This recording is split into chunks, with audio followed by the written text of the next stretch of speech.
Undersecretary Richmond, why does the Biden administration not care about the hardworking Americans struggling to make ends meet that won't be able to afford your agency's new regulations for gas stoves? As we just heard, in 3 years, this will be passed on to consumers for gas stoves, clothes washers, dishwashers, clothes dryers, air conditioners, light bulbs, etc.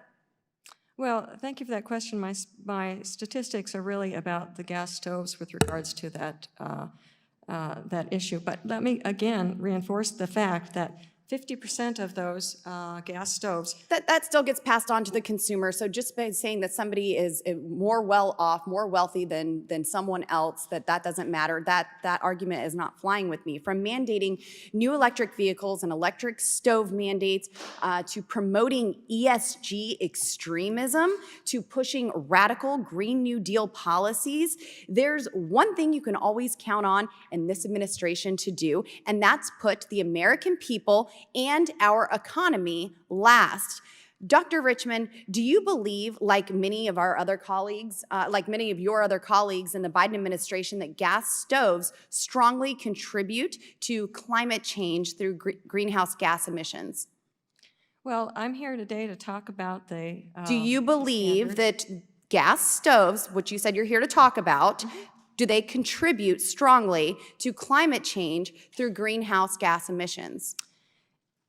We believe that anything that puts out carbon dioxide does contribute to more, such as a gas Interesting. stove. So I'd respond by pointing out that many of the false and misleading studies that have been cited by this administration to support banning gas stoves were authored and paid for by radical environmental extremists and these activists with an agenda to ban fossil fuels entirely. Now, you testified that the Department of Energy does not have the authority to ban gas stoves. Does Consumer Product Safety Commission have the authority to ban gas stoves?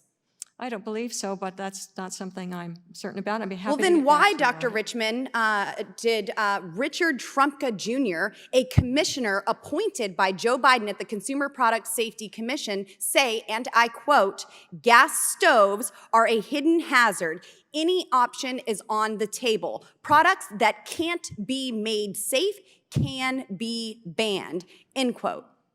The Department of Energy has no authority to ban gas stoves. If the Biden administration isn't seeking to ban gas stoves, as you claim, then why did a Biden-appointed Commissioner Trumka initiate a notice for proposed rulemaking to ban gas stoves in American homes? I cannot answer that because the Department of Energy has no authority to ban gas stoves. Does the Consumer Product Safety Commission have that authority? I don't believe you so. have a commissioner here advocating for this. Has Commissioner Trumka ever been disciplined for going rogue, as you were trying, as some are trying to claim that he did?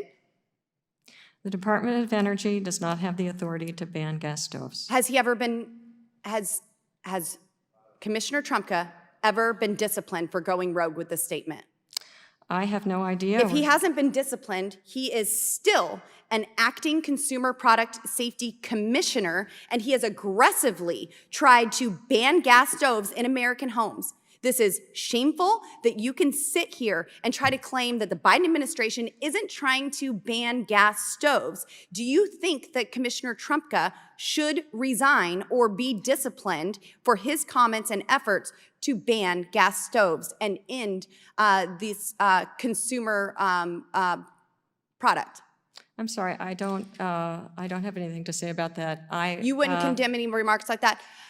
Mr. Chairman, I would like to yield the remainder of my time to you. Thank you very much. So I'm trying to reconcile something, Doctor. Your testimony said repeatedly that half the models of gas stoves that are on the market today would not comply.